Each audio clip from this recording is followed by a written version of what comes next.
Everybody. Thank you for joining. My name is Leonard Simon. I'm just going to give people a few more minutes to join. Let me go ahead and turn on my screen. There you go. So you should be able to see me. If everyone who's joined, we got a pretty good amount of people. They're still climbing here.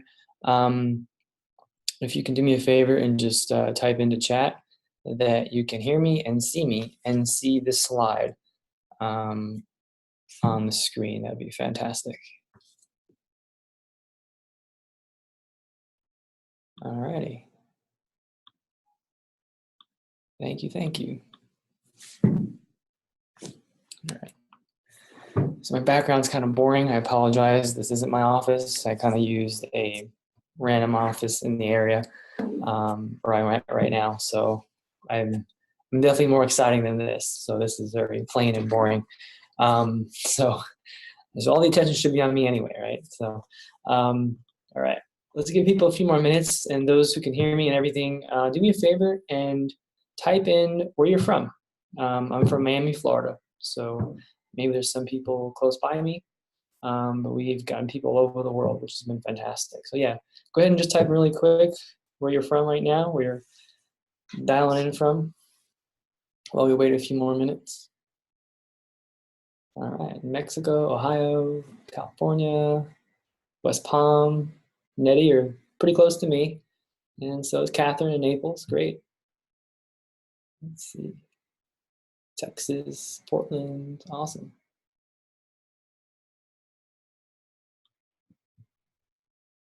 Great.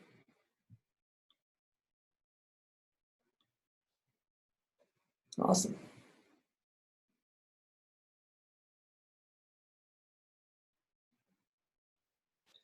Cesar, you're from Brazil. I'm actually born in Brazil as well.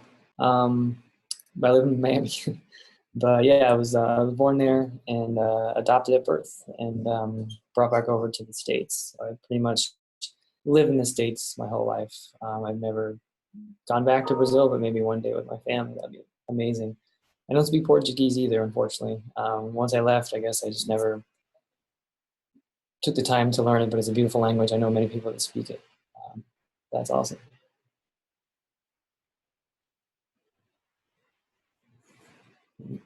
I'll give people maybe one more minute. Just looks like those the participants are starting to climb, starting to level off a little bit. So just a few more minutes and then we'll get started.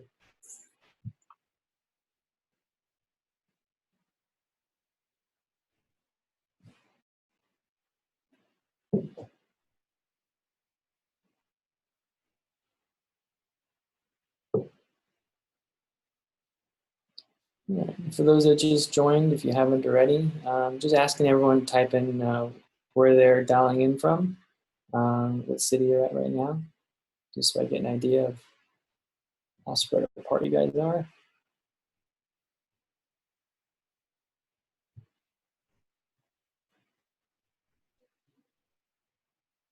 Okay. Thank you. Yeah, got a good mixture of people here. That's great. All right. So I'm gonna go ahead and get started. Looks like we kind of leveled off there on people coming in. So a couple quick housekeeping items here as far as how things will work today. So I'm pretty much going to run through the presentation. At the end, there is a Q&A, and you're welcome to ask questions at the end. There'll also be the administration's manager, Nicole, who's going to be helping me out on the chat as well. So if you go ahead and have a question that may be related more to maybe Springboard and things like that, then she'll most likely be able to help you with that. If it's more kind of on my side of the fence, whether it's about career advice, certifications, things like that, I'll be able to answer them as best I can. I have an eye on the chat, but if I'm focused on the presentation, I obviously want to keep going. But if I have a second, I may stop and say, oh, so-and-so had a great question. So, but either way, we'll try our best to get them all answered for you there. So let me begin. So my name is Leonard Simon. Thank you so much for joining today. And I'm currently a senior security engineer consultant. I work with many companies across various industries, like travel, utilities, banking, you name it, pretty much anything and everything out there that, is looking for some sort of cybersecurity work done. And as far as a consultant goes, I work full-time for a consulting company, and our customers are those types of customers I just mentioned, as far as, the different industries. And they're looking for cybersecurity work, whether it's, getting hands-on, implementing firewalls, or updating their compliance and policies and procedures, to many other things. So, we also do penetration testing and risk assessments and things like that. So it just really depends on what the customer needs, and we're pretty much there. So we're kind of like an all-around type of consultant, specifically with security. And I've been doing this role almost 3 years now, and I enjoy it very much. And I think later on in the presentation, I'll get into more what the benefits are of being a consultant as opposed to the disadvantages, because there are some. And for those of you that are getting into security, or maybe already in security, they're interested in getting this consultant position or a contractor type position, you definitely have there's some information in this webinar that I think will help kind of steer you in the right direction. And besides that, I also I teach on the side a couple universities. I teach cybersecurity courses, everything ranging from enterprise cybersecurity to security auditing and things like that. So definitely got my world is security right now. I do a lot with the field, and I love every minute of it. I definitely have a passion for it, and that's another thing too. Those getting into it, the field, if you have a passion for it, or maybe you're starting to, it's definitely a good thing, because it kind of helps motivate you, keep you going. And lastly, I'm also a doctoral student in cybersecurity and information assurance. I have about 2 years left in my program, and again, it's still cybersecurity. So I live and breathe it, and I think it's definitely a good area to be in if you're interested in it. It's definitely a hot area right now in many aspects of it, no matter really where you are going, whether it's more doing penetration testing, more compliance and stuff like that. So there's many different avenues you can go in, and we'll get to that in a few here. So to kind of give you more of an idea of my background, like I said, my education, I'm taking my doctorate. So a DIT is the same level as a PhD. It's still a terminal degree, it's still a doctoral degree, but it's more focused on IT, because a PhD is a doctor of philosophy, right? So when people say, oh, you're getting your PhD, I'm like, actually, no, I'm getting my DIT. So it's a doctor in IT. So it's same thing, just focused more on IT, which you think would make sense because I'm taking the program I'm taking. So I take it at Capella University. It's all online. It's very convenient for me. And besides that, I have a master's in MIS in security at Nova here in Florida, and my bachelor's at FIU.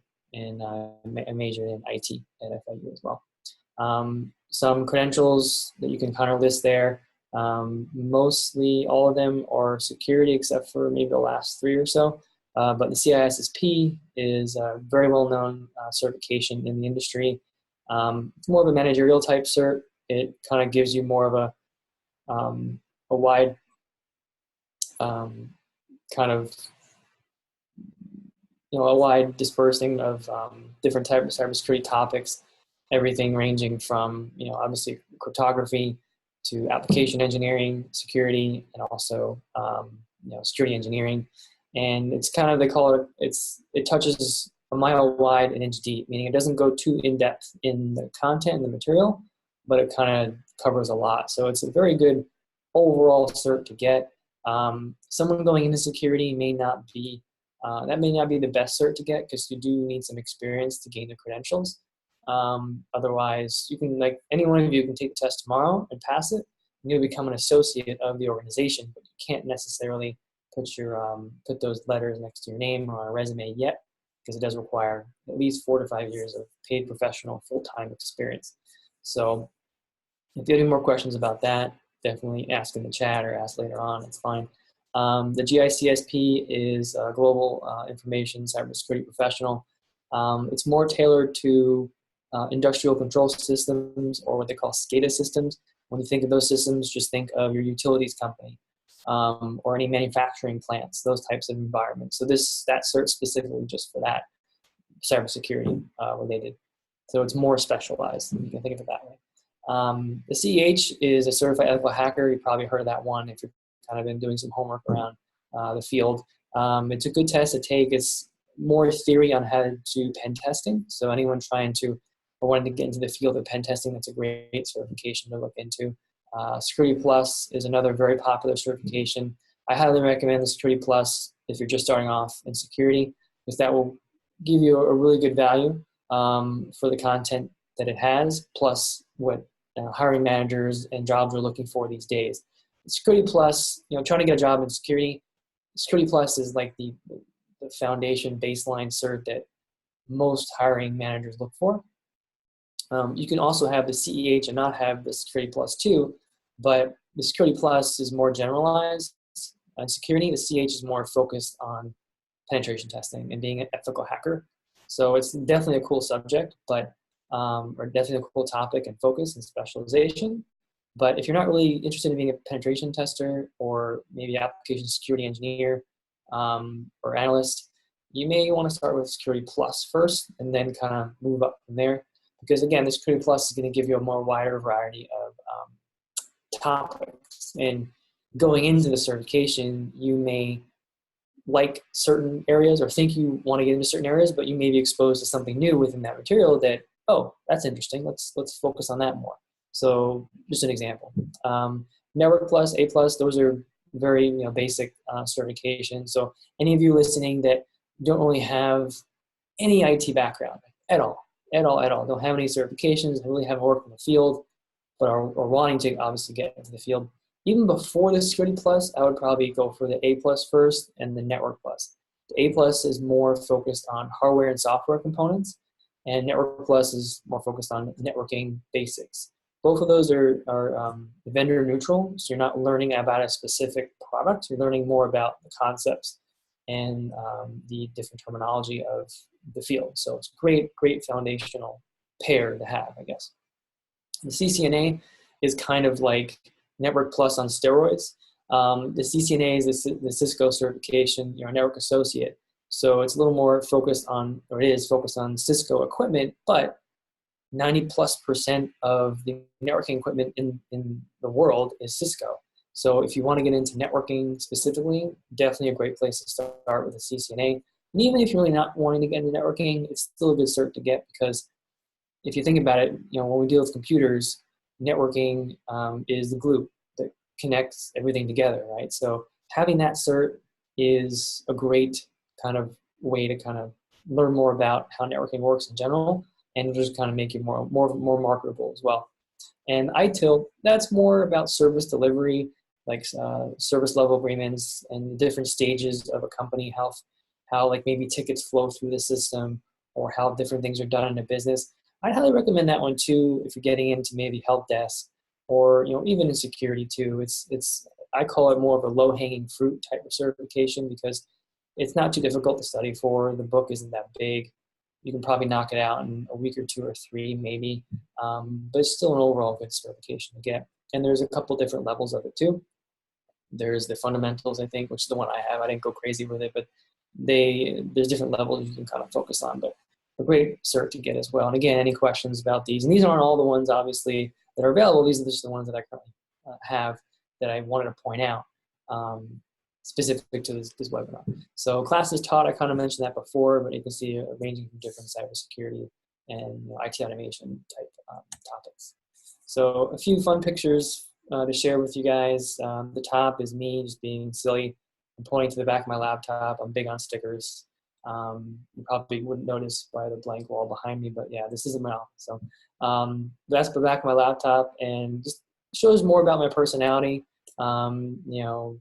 A big Apple fan, a big The Office fan, stuff like that. But I'm pointing to a sticker that says aggressively drinks tea. I'm a big tea drinker, and I just thought that sticker was fun. Bottom left is me, actually working on a firewall, a checkpoint firewall, as you can see. There's two of them there. It's called a cluster. So we have a cluster of firewalls. Logically, there's just one IP address or one logical connection to it. But in the background, physically, as you can see, there's two of them. So if one fails, the other one takes over, and the customer doesn't have any issues, right? So that's the point of a cluster. It's a great setup to have, a configuration. And I was just kind of wanted to take more of a picture for you guys to see that. And then on the bottom right, you see, this is the lab that I had set up a couple years ago, actually. I just wanted to show it to you. On the bottom, you'll see the same 2 checkpoints, not the ones in the picture on the left, but the same model checkpoints I have on the bottom. I have a few Cisco switches, a Cisco router, and 2 NAS devices that are hanging off the side with these little lights hanging off of it. Those NAS devices are network attached storage. So at my home, when I pull files from wherever I need to, like my family, they can just store them there. And those are running RAID, which is like a redundant disk. So actually same concept as the firewall. There's 2 hard drives in each one of those NAS devices. So again, if one fails, one's still up and running and we're good to go. So I'm just crazy about redundancy and backing up and stuff like that. But I thought I wanted to share this great little combination of pictures just to show you more about my personality and everything. So what we'll cover today is a lot of great stuff, mainly obviously cybersecurity. Cybersecurity is a very hot topic now. I love talking about it. I love teaching it. I love being a practitioner in the field. But why? Why cybersecurity? Well, it's hot right now. And the money's pretty good overall, right? And there's pretty good job security because every day in the news there's something going on. A quick little example, just to give you an example of how cybersecurity has developed over the years, last maybe 5 years. So my father-in-law is big on reading the newspaper, and when I first got married to my wife, he knew I was in IT, not so much strictly security, but he knew I was in IT. So he's the one that reads the old school newspapers, Wall Street Journal, stuff like that. And every now and then he'd rip out an article and give it to me when he sees me next, just to kind of, hey, I found this on your area, have fun. I was getting maybe 1 or 2 a week from him from IT. But actually what happened was, since security is getting more of a hot topic, I now get about 5 to 10 cybersecurity articles from him a week. So this is over the last few years, of course. But the great thing about that is it kind of just shows you that cybersecurity isn't going anywhere. It's definitely not going anywhere. People need cybersecurity experts. And there's tons of articles out now that companies have a huge shortage of cybersecurity talent. Understanding, those practitioners and those professionals are either hard to find, difficult to train, or whatever else. But there's a shortage of them, which is great for you, for those trying to get into the field, right? So a lot of great opportunities there. In cybersecurity, I kind of mentioned a little bit too. So as far as what is cybersecurity, you may have heard the term information security before, and then you obviously heard cybersecurity. Well, there is a difference, a very subtle difference. Nowadays, they're kind of the same, but to kind of give you, to back up maybe 10 years or so, information security has been around more and longer than cybersecurity as far as the term goes. Information security is basically protecting, confidential assets or data, right? But mainly data that is physical, like papers, like file cabinets and stuff like that. Cybersecurity is more the digital component of that. So you're still protecting, but more the digital aspects, like files and things on servers and computers and stuff like that. So when you think cyber, just think digital.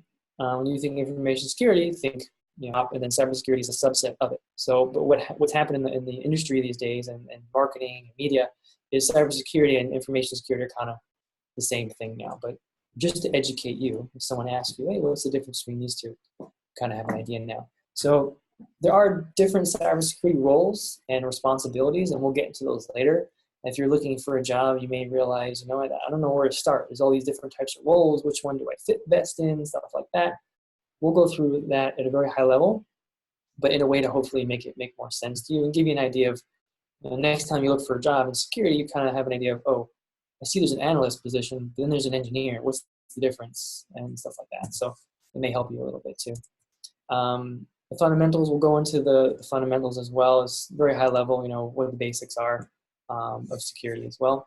And also a day in the life of me, kind of give an example of what I do as a cybersecurity professional to give you an idea. And again, this cybersecurity professionals don't just do what I do. These are just some of the things that I personally do. But again, there's things that I don't do, like I'm not big on the coding and development part of it, like security.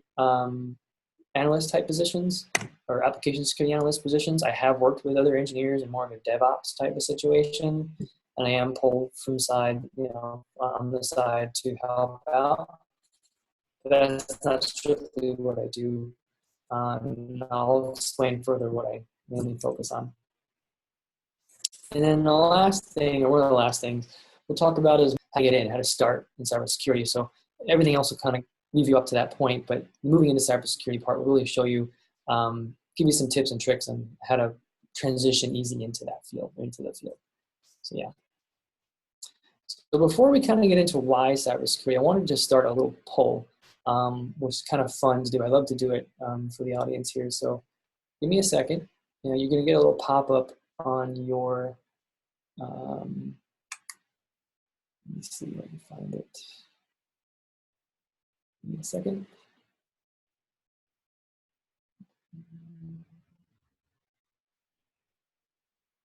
Where'd it go?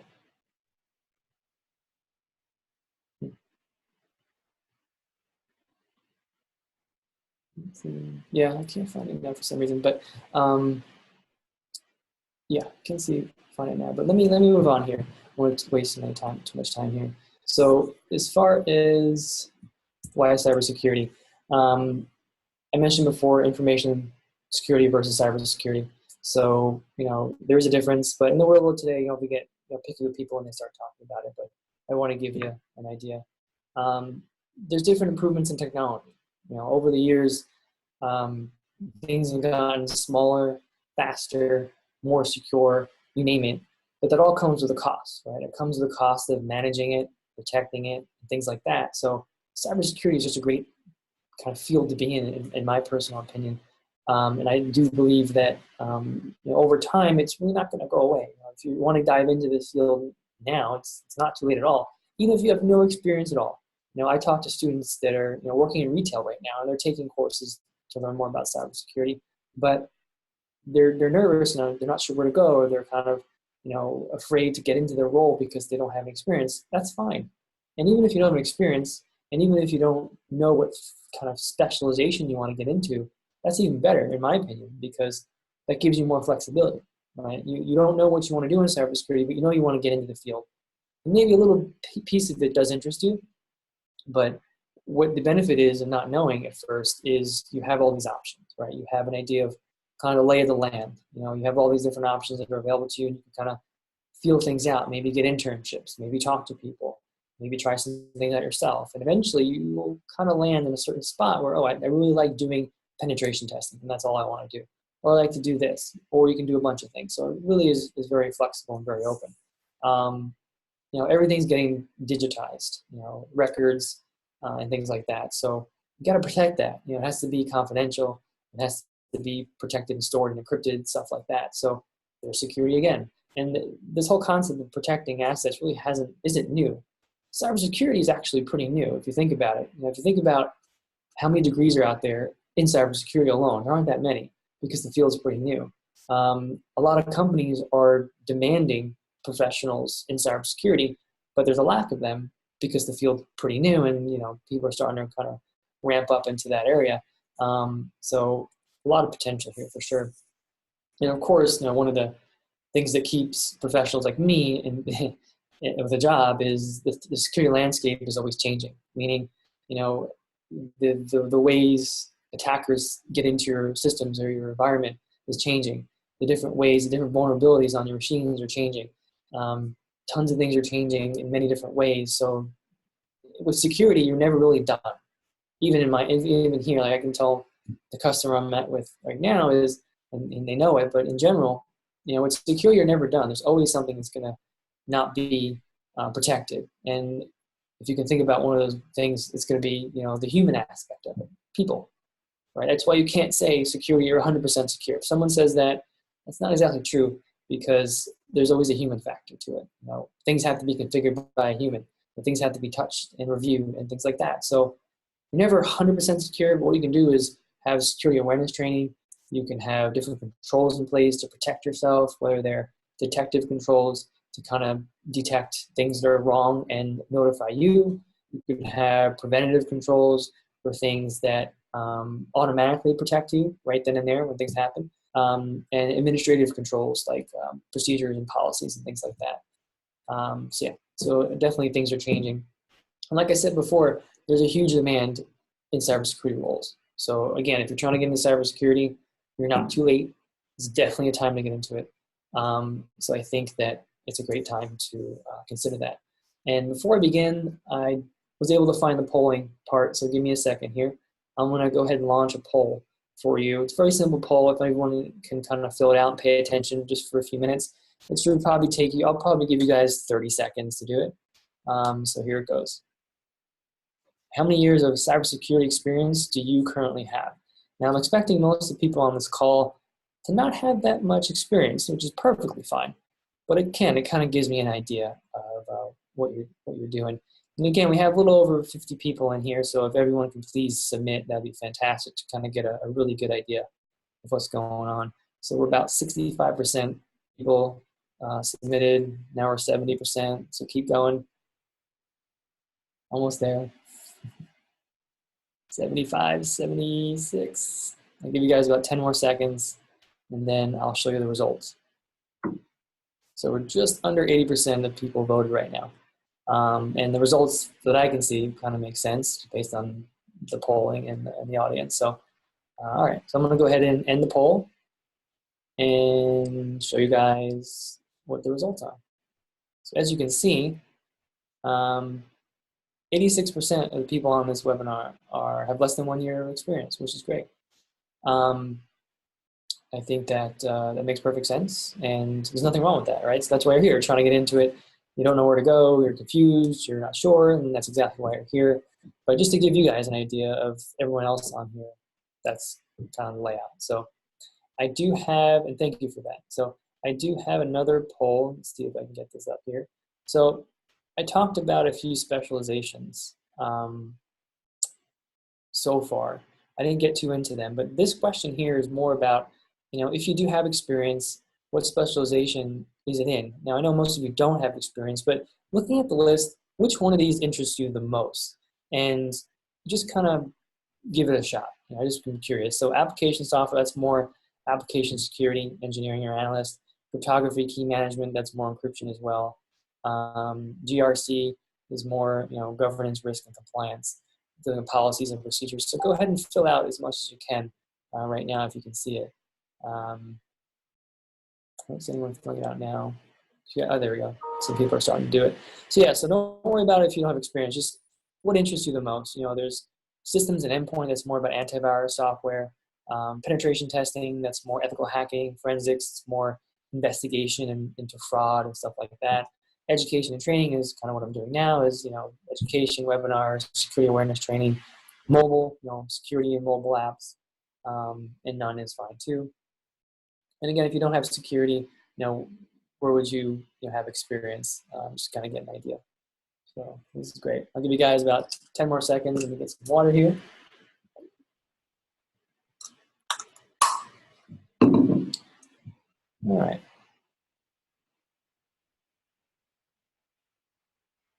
All right, so I'm going to go ahead and end it. Thank you very much. And I'll share the results. So yeah, you can see that most people chose none, which makes perfect sense. A lot of people have interest in application software security and forensic, which is pretty cool.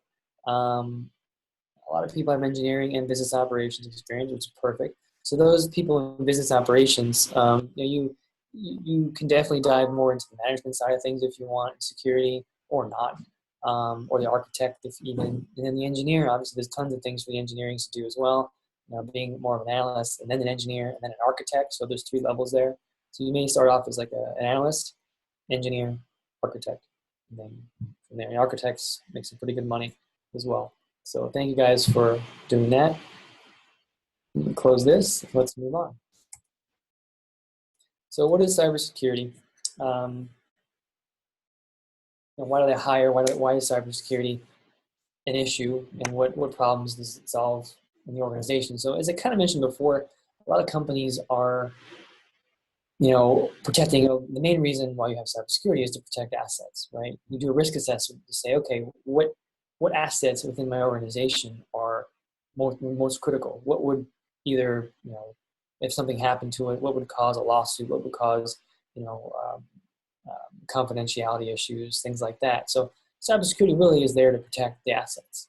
So whenever you're doing a risk assessment, we're assessing everything in the organization, what's more important than the other. So is my monitor more important than the HR server that holds all the records, that has a database of, all the employees and all their sensitive information? No, the monitor lab, that doesn't really matter. So not as much as that. So the risk assessment is more focused on identifying what assets are the highest risk to the organization, and then putting controls around that asset, that critical asset, to protect it from, being attacked, basically. So as a cybersecurity engineer, analyst, professional in general, you're mainly focused on protecting whatever you're protecting. So if you're an application security analyst, you can work with coding in different languages to make them better so they're not, attacked or exploit. If there's an exploit that's available to kind of gain access to credentials or a database sitting behind it or something like that. So, and the organizations hire cybersecurity professionals all the time. And again, I mentioned before, there's a shortage. There's a huge shortage right now. So a great time to get in there. But, they hire people and they're looking for people to help protect their environment, basically. But then there are different areas in cybersecurity, right? So it really depends on what they're looking for, what you're interested in, and what your experience and maybe certifications are to kind of make a good match. So ultimately, you want to make sure that, my biggest advice that I can give everyone here is, first find what you're interested in cybersecurity. And if it takes you a year or 2 or 3, that's perfectly fine. But get into cybersecurity. Just start. Talk to people about it. Look at some certifications, take courses like the Springboard courses that are offered there, to kind of give you more of an idea of what's going on. You want to kind of keep yourself marketable. So continue to learn, continue to educate yourself, continue to get certifications and things like that. And we'll get into a few more areas in that topic as well later. So the general responsibilities within cybersecurity, like I said before, it really depends on what the role is, but ultimately you're protecting something, an asset within the organization. You want to make sure that it's protected. You want to make sure that the right people are notified when something does happen bad, like an attack, and if you have a plan in place to remediate that and to recover from it, and also have like a lessons learned type thing. So, okay, we got a breach here last week. We resolved it. We contacted everyone we needed to contact. What can we do in the future to prevent this from happening again? So they may bring, depending on the breach, maybe it was a breach on a web application. So they may bring in security application engineers and analysts to secure that form that was used to get into the system. Or they may bring in engineers to implement a firewall or improve or upgrade the current firewall, the perimeter firewall on the outside of the organization to protect something coming in. So the great thing about cybersecurity is there's so many things going on that it may be confusing to someone that's not really familiar with cybersecurity, but if you can just imagine all the different areas you can go into now and or later on. So for example, I started off, I'm a big infrastructure person. I love hardware, I love software, I love getting hands-on and configuring switches and routers and firewalls. It's amazing to me. But then I kind of got exposed to firewall administration and compliance and penetration testing and risk assessments and all this other stuff. And then it comes to the point where, okay, well, where do I want to be? Do I want to be here or there or somewhere else? Well, then you think about it too, there's so many other areas you can go in. Like, yes, you can stand up a firewall to protect the perimeter, but you're not done at all. As a consultant, we got to tell our customers that, hey, if they hire me to go in and put a firewall up to protect their network, okay, yeah, we're done with that. But what about this internally? What about that? Do you have a process in place to fix that? Do you have controls in place to fix that issue?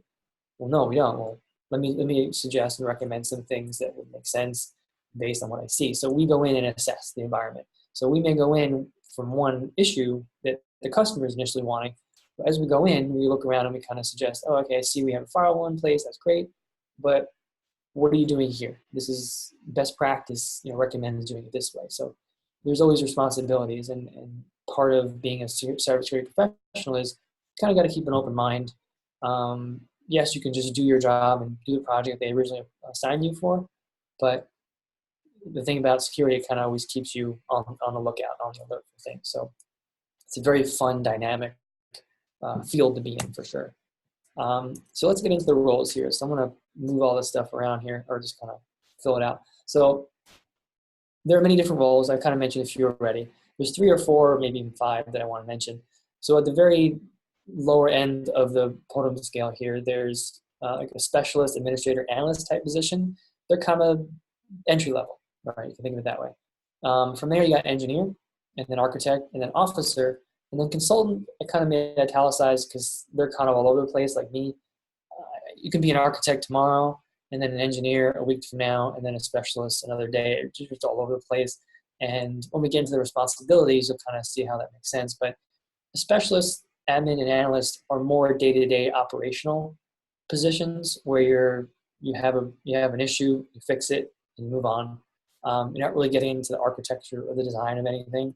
And that's kind of where an engineer comes in. Engineers are usually more technical, and the roles are more technical as well. And you're actually designing and building systems and things like that. An architect is a step up from an engineer. You're designing, you're architecting, you're developing systems and applications as well, if you can think of it that way. So, and the officer is more of a managerial type level, where they have, the CIO, the CISO, the Chief Information Security Officer. They're more at the top, making sure that policies and procedures and the budget and the direction of the company is focused and on track, trying to be more secure. And the consultant, again, is just a little bit of everything. So, for example, the company I work for, we offer a virtual CISO position, meaning companies don't have the budget to pay a CISO $200,000 a year to do what a CISO needs to do for their company. So they pay my company like a managed service, like a virtual CISO. So the virtual part is I'm remote, so I'm their virtual CISO. So I can be anywhere I want, and I have to log in and do whatever I have to do for the virtual CISO the role. But I do meet with them maybe once a month, maybe once a quarter, once a year, whatever, to kind of give them an update. Hey, we noticed this last time, looking at things now, it looks like we remediated these issues, and then we move on. So a consultant can kind of be a mixture of everything. So that's why I put it there. But now, taking the role part of it, and I made role as bold for a reason. It really depends on what you want to do. And again, I'll cover that more later. But now you kind of get into specializations. And what I mean by that are these few examples here. Yeah, these few examples here. So when you look online on Indeed.com or Monster.com, you'll see these roles. They'll look probably very familiar to you if you start looking. So what's the difference between a firewall administrator and a firewall engineer? Well, I kind of mentioned that a second ago, right? So a firewall administrator is more day-to-day type of firewall responsibilities, but a firewall engineer is more implementation, installation, troubleshooting, monitoring maybe of the firewall itself, or maybe just rules in a firewall. So there is a very big gray area about the responsibilities. I can't say firewall administrator has these responsibilities and this is set in stone for everything else or every other organization in the world. It doesn't work like that. Every organization has their own little, version of what their responsibilities are for, like a firewall admin, for example. Same thing that goes with everything else. So a network security engineer versus a network security analyst. Well, the specialization really just tells you where you're focusing on, right? You're either focusing on firewall, network security, networking, application security. But then the second half of that position, or that title, is what role it is, what kind of responsibilities are based on the company. So are you doing this daily? Are you working on stuff that happens daily? Or are you working on stuff more that's development, developing engineering, stuff like that? So I just want to kind of give you guys an idea of what that all means based on this little slide. But I know it's still not going to answer all your questions probably, but this is just a great way to kind of understand the differences. So you can definitely have a mix match of this. You can have an application security engineer. You can have an application security architect.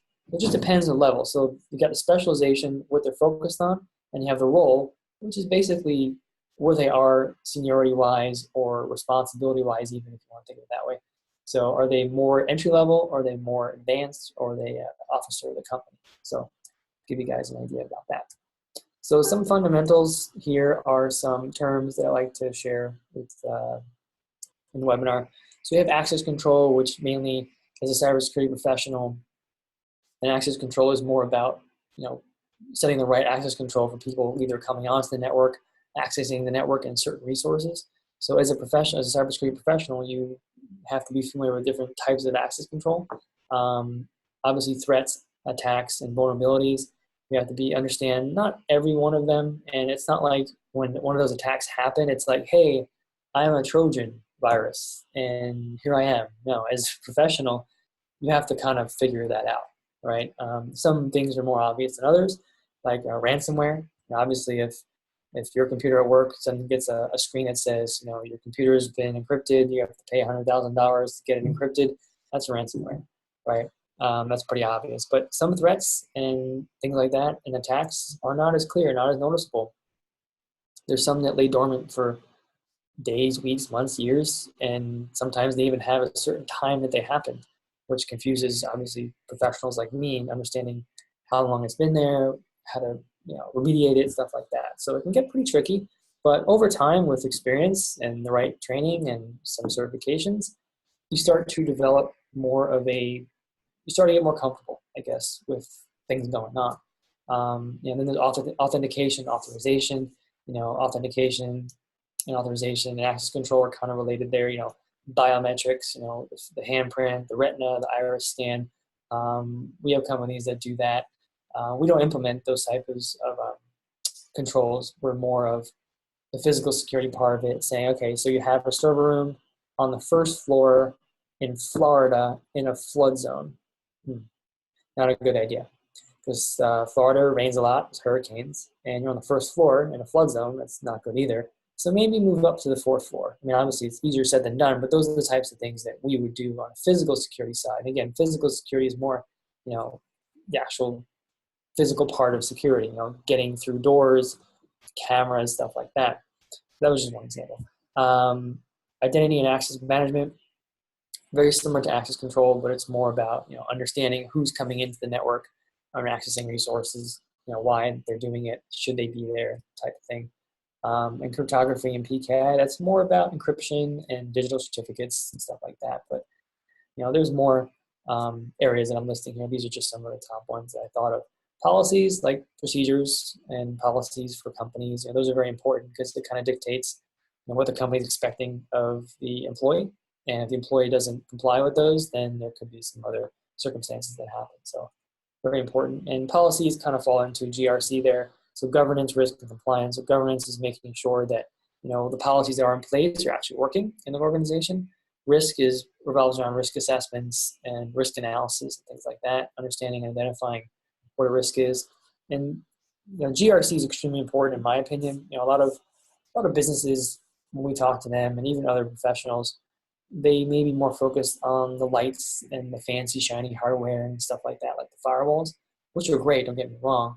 But a more fundamental step, take a step back, and you focus on GRC, because it's the stuff in GRC that's going to kind of touch on the basics of protecting your organization from a cybersecurity perspective.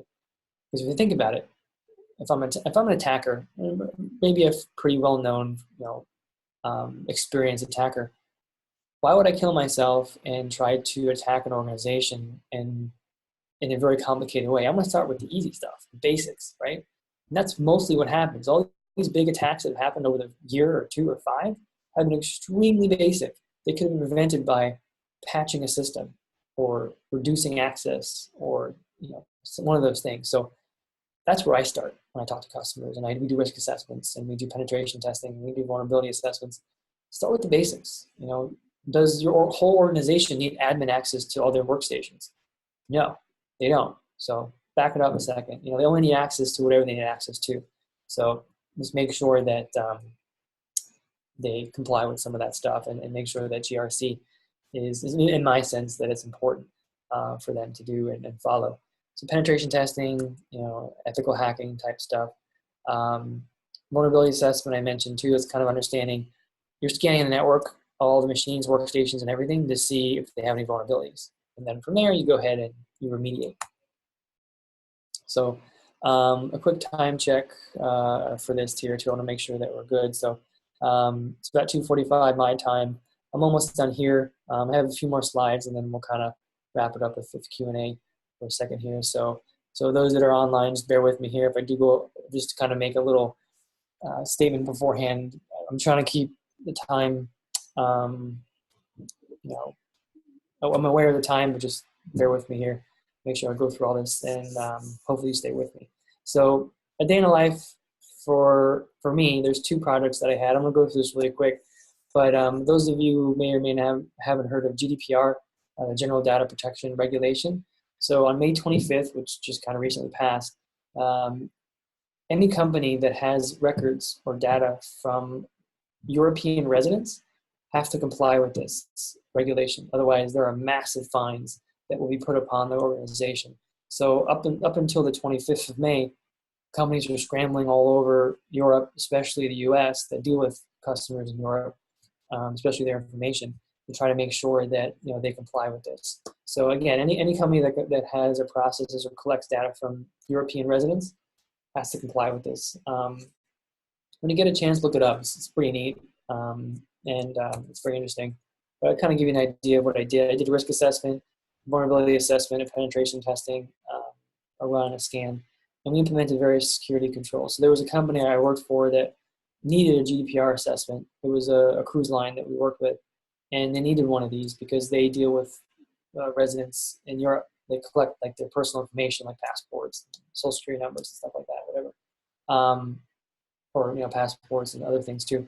So we had to do all these things here to kind of see where things are, and then from there we go ahead and implement controls, whether they're administrative or policies or procedures, technical controls, maybe adding a firewall, adding some sort of data loss prevention. So when someone emails something out of the company, there's something in the middle of that that looks at every single email, and if it has anything that involves personal information, it'll get flagged, it'll get pulled, and then a manager has to be notified and then approved. So what we did really is we improved their overall security posture, meaning before when we first started, their security posture was maybe a little hunched over, but now after we did this, they're more straight, standing up straight, tall, more secure, more strength in their posture. So we basically synthesized the data, and we got all the data from some automation tools and a bunch of interviews that I did. I did about 45 interviews across the company, different employees and the C-level executives, and that basically asked them, do you handle any sensitive information, followed by a bunch of other questions that are related to this. And based on all that, we basically compiled it, and we kind of gave them what we needed to do. So a couple of the tools that we use for penetration testing, we use Callylytics. For vulnerability scanning, we use the first one, Nessus. I mentioned the other 2 just for awareness for you guys. And then for scanning and data classification, we use Varonis, which is a very good product. Basically scans the entire network and automatically classifies all the different types of data on all the different types of machines. So when someone like me is coming in to say, okay, well, how much data do you have that's sensitive? That will be able to tell you much quicker. So moving on to breaking into cybersecurity, what you want to do first, if you don't have any experience, even if you do, is you want to go ahead and evaluate your skills. So take a look at your resume, maybe update it if you haven't in a while, but just reevaluate yourself, because you may actually have experience in cybersecurity that you didn't realize until you maybe took the time to focus on it. For example, maybe you did deal with access control in some way, shape, or form. Maybe you did deal with physical security in some way, shape, or form. So you may already have those skills, which you definitely can improve on and share with others if you're looking for a position. So ask yourself, do you have any IT experience, and kind of work from there. Review your resume, like I mentioned before, any accomplishments that you may have had. So if you're not sure what role you want to go into, one of the things you can do really is to network and network some more. I can't tell you how important the networking part of it is.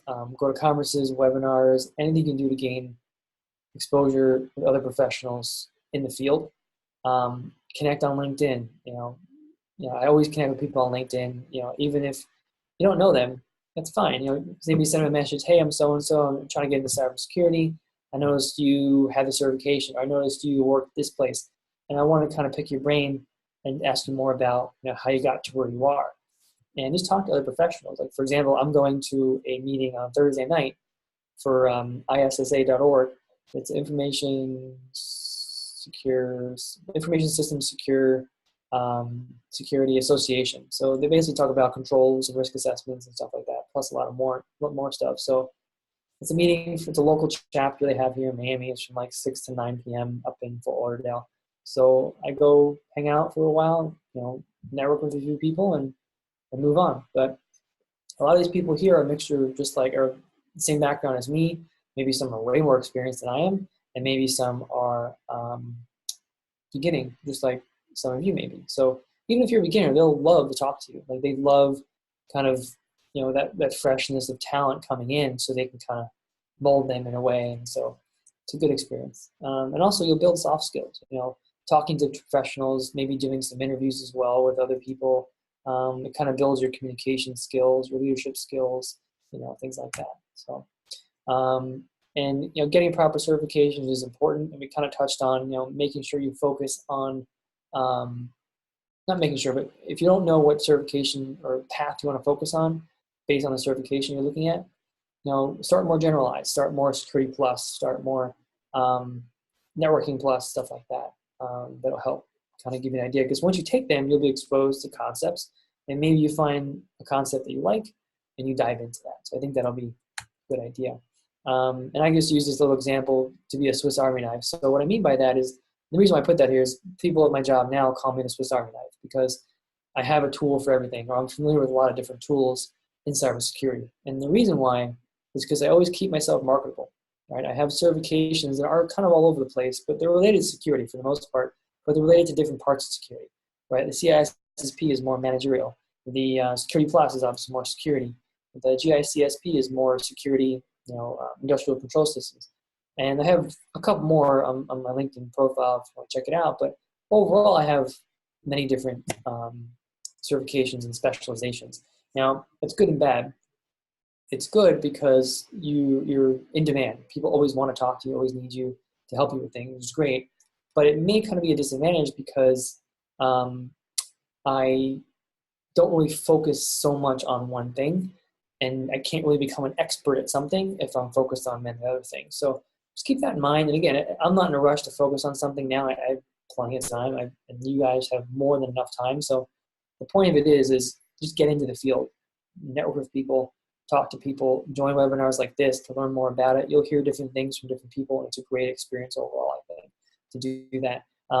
And the one little thing I wanted to add that I mentioned way in the beginning about being a consultant here is, on one side, a consultant, a cybersecurity consultant is great because I'm touching different customers all the time, which means I'm touching different environments, different people, different processes, different technologies, and all that's coming into me. And I just absorb that, and that helps me become a better professional overall. So it doesn't mean you should look to be a consultant at first. That's something you may want to move into next, because consultants there aren't too many entry-level consultant positions in security. You kind of need to kind of get some experience first, but once you get that foundational experience, then you jump on to the security or consultant train, and then let it take you the rest of the way, or at least as long as you want to. So it's a great opportunity. The other thing too is, when you meet these people at these events and wherever else, you kind of may form a mentorship with them. They may be someone that will be next to you along your career and help you with the challenges you may face, certifications you're interested in, job search advice, stuff like that. So having a mentor is extremely important, especially for people that are getting into the field like yourself. So, and you can see just some of the advantages here of having that. So here's a slide I mentioned. I put here for certifications. I kind of mentioned a few of them. I know it's a lot here, but the best thing you can do when you're done with this webinar is Google CompTIA Certifications Roadmap. It'll give you that roadmap on the bottom there and give you an idea of where things are placed, so like information security and all the different certifications based on difficulty level. So again, if most of you are new to this field, you would probably start in beginner in the novice section, and then intermediate, and then so on and so forth. So these are just some of the certifications I listed. I think certifications are extremely important in this field. It's something that you do want to keep up over time, and try not to let them go or let them expire. And just always keep yourself learning. And my biggest thing, the one thing I tell my students, first day of class and the last day of class. If you learn anything from this class, besides the topic of the class, is always keep yourself marketable. Always keep learning, whether it's getting certifications, going for your master's or your doctorate, taking classes at a local college online, who cares? Read magazines, join webinars like this, attend meetings, attend sessions. That's going to be the best thing you can do for your career, because you're just getting knowledge and networking. All those things are incredibly important. The last 5 or 6 jobs I've had over the last 10 years or so, I've all been through networking. I can't remember the last time I got a job when I just directly filled out an application online and waited. Every place that I can remember, especially the last 6 or so, have been through networking. People referred me to the position, and it's been amazing. So networking can really help you out. And a lot of people don't really do that because it's not the instant gratification, right? Yeah, you can go to an event and network, but you don't get anything out of it right then and there, but it's the long term that's important, right? Keep those relationships up, connect with people on LinkedIn, continue talking to them, check in with them. I mean, some people will be okay with helping you out. Some people will be too busy, that's fine. But you'll get a pretty good idea pretty quickly who's able to help you out more, right? Who's able to be that mentor that you're looking for. The last thing that I did want to mention here is talking about mentorship and talking about getting into cybersecurity. There are a few courses available at Springboard that I really wanted to mention too. Is the first one is the Cybersecurity Career Track, and this one is mainly focused on, it prepares you for the software application security analyst role that I mentioned a few times before. The material is mainly focused on that, and at the end there are some bonus modules or units that help you study for like the CISSP and or the CEH, depending what track you want to go in. But the important thing about this course is it's a career track, right? It's not just you taking a course and Springboard's done with you and just collecting your money. No, they go in a little more deep and then even further. For example, there's a mentorship that you get. So every week for half an hour, you have a call with a mentor. That mentor is someone like me talking to you in a Skype video chat about the course, how it's going, about maybe any issues you're having with certification paths, maybe some career advice as well. But the point is, every week you get to speak to someone live that's a subject matter expert that can help you along the way in the course.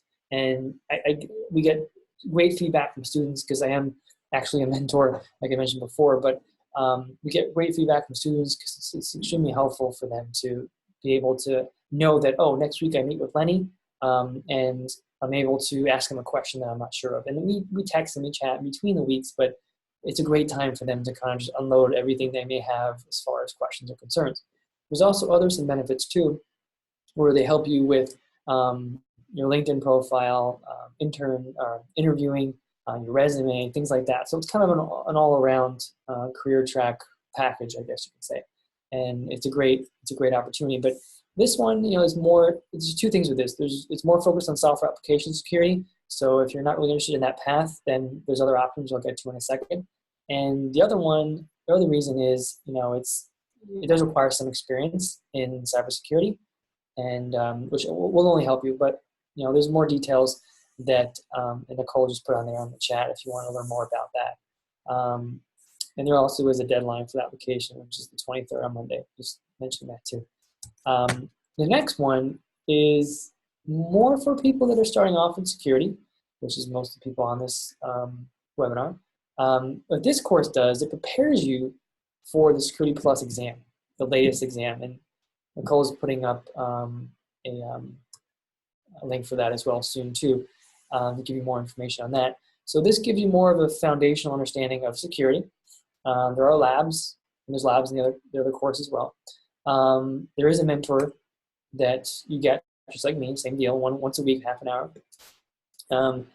And and as far as other bells and whistles, the career track has more of a package deal to it. There's a little more advantages to it, and there's more bells and whistles to it. So you don't get the same level of attention as far as career track as you do with the career track one. But this one's still a great option. You can always do the career track after this one, which I would recommend if you're just starting off. Because again, the Security Plus is more generalized. It's not focused on a specific thing in security. It's the overall. So if you're new to security, this is a great place to start. And I've taken the Security Plus. It's a great exam to take, and I've reviewed the course material as well myself, and it really touches on a lot of everything. So it's a great course to look at, and yeah. So anything else about this? No. So enrollments are open now, so you're definitely open to do that. But a great option for those as well. And another one I wanted to mention is a 5-day email course that every day we send you out an email, which take you about 10 minutes to read. And these are some of the topics that it discusses in each day. So the key steps on how to get into cybersecurity, how to evaluate your cybersecurity skills, how to choose a career path, picking the best education and training path, and how to gain experience in cybersecurity. So it's kind of some of the steps that I mentioned today, but it goes way more in depth for you. So it's a great little free thing to have, and I think it's great to have available to everyone. So I really think that's something that, for those who are trying to get into security that really aren't ready to go at the career track level yet, maybe sign up for this and see how you like it, because it gives you a lot of good information on how to get started. But again, those that are looking into cybersecurity that are just starting off, like most of you are, the Security Plus is a great start and a great course to look forward to. So I think I'm done with my part.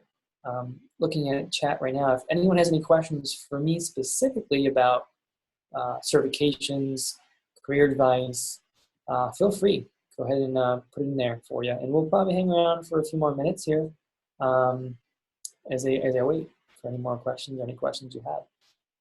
And Hey, go ahead. I just wanted to jump in there and let everyone know, because, time is tight, and we have the opportunity of having you here today. Again, thank you so much for this awesome conversation. I've really been enjoying listening, as well as seeing the chat questions come through. But I just wanted to call out to let everyone know to best optimize our time here. We'll focus our questions on those that are relevant to Leonard. And then for those of you that have specific questions around either of those courses, I'll definitely follow up asynchronously by email. This way you also have the opportunity to maybe even ask more personal questions that you don't want for this broader audience. So look at the screen, you see my email there, Nicole@Springboard. We'll definitely make sure to reach out to cover any questions that haven't been addressed by Lenny in the conversation. But yes, let's also turn towards your questions. I know, Lenny, there were some questions in the Q&A tab, as well as some in the chat. So I'll kick it back over to you, but I just wanted to let everyone know we'll be following up with you one-on-one for those admissions-related questions, and I look forward to hearing the rest of the questions as they unfold. Okay, great, thank you. We just got 2 questions in the chat real quick, and then I'll jump over to the Q&A. Eliza asks, do most employers require a college degree?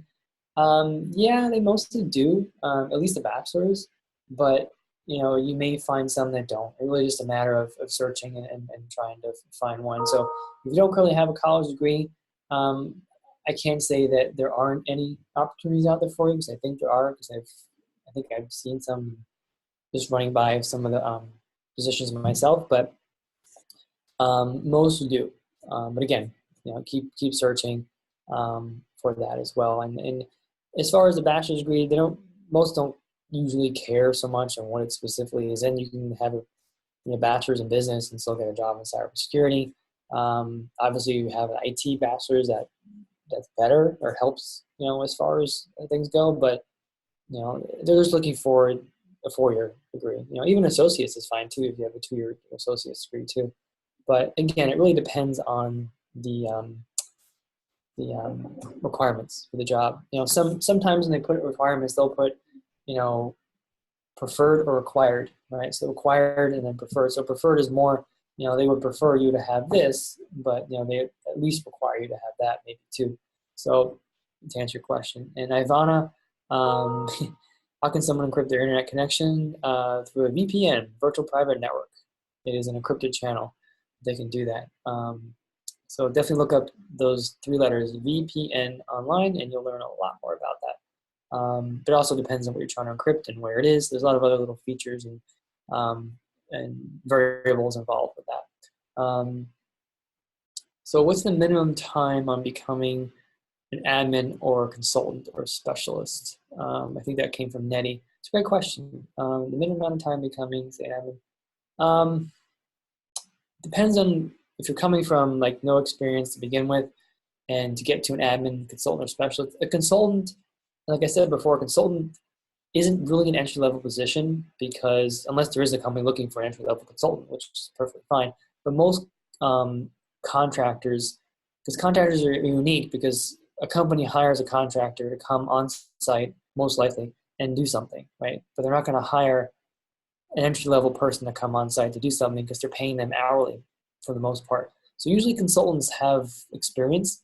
So I would say a consultant is not entry level, but a specialist and an admin are kind of the same level.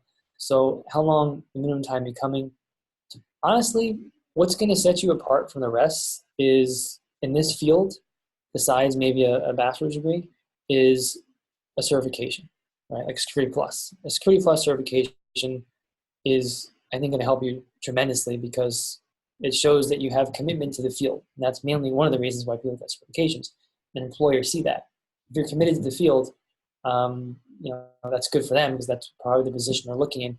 And as far as minimum time, it's hard to say really, but let's say you take the intro to cybersecurity course at Springboard, and in a month or two you get your Security Plus, and then you look for jobs.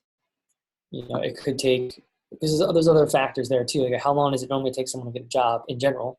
How many of those people actually are looking for people in that area? So it really depends. It's hard to say. I apologize. But the best thing to do is really just focus on getting the training and the education at first. And you can probably say it could take a couple months, maybe, because once you get your Security Plus, it'll prove to them that you're committed to the field, really. But there's definitely not a shortage in Security Plus positions or positions that require Security Plus. Definitely not. They're out there. So the demand is there. It's just a matter how quickly you can get it, I guess, too, as I think about it that way. The Springboard keeps statistics on student job placement rates and average salaries. I think that was answered. Let's see. Let me jump over here. I've got a few more questions to answer some of the Q&A. Can you briefly discuss cybersecurity as it pertains to medical devices? Well, that's a very big topic nowadays. A lot of companies, a lot of hospitals, obviously doctors' offices are concerned because these medical devices are either very old or they can be upgraded. Or when they are upgraded, it's kind of sensitive because they're working with a medical device that may be a life support system for someone. So it's a good question because it kind of falls in the same circle as the industrial control systems and SCADA environments like utilities and nuclear plants, because it's one of those topics where some of the devices are very old and either they can't upgrade them or they're too sensitive or it's too risky to upgrade. So controls are put around those to still protect them, but they really can't upgrade those specifically. But there's definitely a field or a need for more professionals in medical device security for sure. I don't think that's going away anytime soon. Someone asked, is it necessary to have a CCIE security? And please comment on which certification we should pursue. So a CCIE is a security certification, is a great one to have. Usually people with the CCIE are, especially a CCIE security, mainly focus on Cisco security, right? So it's a vendor-specific certification, but it's the expert level. So this is, people that usually have this type of cert are like full-time network security engineers, usually, or maybe even more. Like you're almost an architect, actually. You're an architect. So this is like an architect level type certification. Is it necessary to have one? No, I don't think so. Is it nice to have one? Absolutely. If you want to go into more of the architect, engineer, cybersecurity part of it, because again, the CCIE is more focused on Cisco, but there's a lot more out there on security than Cisco. Right? There's many other vendors out there. Firewalls. I mean, Cisco makes firewalls too, or firewalls, but it's very generalized and a very narrow focus with the CCIE security. As far as whether certifications to pursue, Security Plus, there's a bunch on that roadmap that you can look at too. And if you sign up for the 5-day course, I think there's also some that are listed with explanations next to them. So yeah. Someone asked, I'm in a career transition with limited knowledge of IT, but highly interested in penetration testing long term. What ideal career path look like to become an effective pen tester? It's a great question. So limited IT, interested in pen testing. Okay. So the first thing I would do, I would definitely keep your eye on the career track that Springboard has as far as the cybersecurity course, because that focuses mainly on application security, which is very closely related to pen testing. But before that, mainly because you mentioned limited knowledge of IT, I would maybe consider going like for the intro to cybersecurity to focus on the Security Plus certification and maybe even the Networking Plus certification from CompTIA. So again, if you revert back to that the certifications roadmap Google tip that I gave you guys, that'll give you a good idea of where certifications are as far as difficulty level. But as far as pen testing, it's a pretty popular demand right now. But Security Plus for sure. And there actually there's a cert called Pen Test Plus from CompTIA that focuses on pen testing as well. And then there's the CEH, the Certified Ethical Hacker certification. So as what I'm kind of getting at here is there's definitely certifications for that career path. And you should definitely focus on those if you want to do this long term. And also what you'll find as well with pen testers is you'll be doing a lot of coding and programming and understanding how it works. So you may want to dive into a language like Python. It's a very popular language right now to learn more about it. So it's one of the ones that are highly used in the field right now. Kevin asked, as a cybersecurity professional, how many hours per day on average does one spend on constantly training? I asked because this field seems to be rapidly changing. That's an excellent question, Kevin. I guess on one side of it, it depends on the organization you work for, depending on how much training they're able to pay for you or give you the time to take. Two, it depends on you as a person. Are you someone who likes to learn, likes to expand your knowledge, wants to be more marketable? And three, it's also related to you. It's just your availability, because working full time and training can be tough unless your organization gives you the time to train and pays for it, which a lot of companies do. And even those that are listening now that work for companies, whether they're in IT or not, look in your employee handbook for a continued education part or a kind of a article or whatever you want to call it, a section that mentions, hey, we'll pay up to a certain amount a year for tuition. And that could be a college tuition, but that also could be related to certification. So as far as how many hours per day, I would say per day. I guess it really depends, maybe on per quarter or per month even. I myself, I guess I'm more on the higher end as far as how much I learn and I train compared to maybe the average person. I just think I spend a lot of time training, and it only makes you a better professional. But at the same time, you don't want to burn yourself out. So I would probably say, for me, to break it down, let's say every quarter, every 3 months or so, I take at least one 5-day course that's all week, 5 days on something. And then in between there, I'm studying for certification, after hours at night, at home, during lunch. So it's really hard to say, but I can't really break it down to numbers, but I would say that it's important, for sure, and definitely important. But again, if you have a company that recognizes the importance of training, you can definitely do both, right? You can work, and then maybe they give you time to train and go, and they send you off to train and they pay for it, which is great. Let's do 2 more questions, and then we're going to head out here because it's getting a little late. I know people have places to go, and I don't want to take too much of your time. So since cybersecurity is still relatively new, would getting a master's in cybersecurity carry any weight versus getting a Security Plus CEH? That's an excellent question, too. I get that a lot from my students because I teach mainly bachelor's students or bachelor programs. The one thing I got to say about master's degree is, if you don't know this now, that's fine. But if you think you're getting more into the managerial part of security, like the officer level, the management level in security, then a master's would be worth it, because some positions, some requirements at that level, you need a master's, or they would want you to have a master's degree. Not every position, but most. But the Security Plus and CEH are very important as well. So again, the Security Plus and CEH will take you way less time to achieve than a master's degree, right? So some people can do both. Some people can study for the Security Plus and also study for their master's and go to school. So it really depends on what you want to do. Or maybe take 1 or 2 classes instead of 5, and then also study for Security Plus. So I would say that it would carry weight, but it just depends on what you want to do. So you can get your Security Plus now, and maybe later on get your master's, or maybe get your master's now and then Security Plus later on. So that would be possible too. Still looking at these questions. One more question. So what avenue of cybersecurity would you suggest for someone interested in coding? Thanks for your time.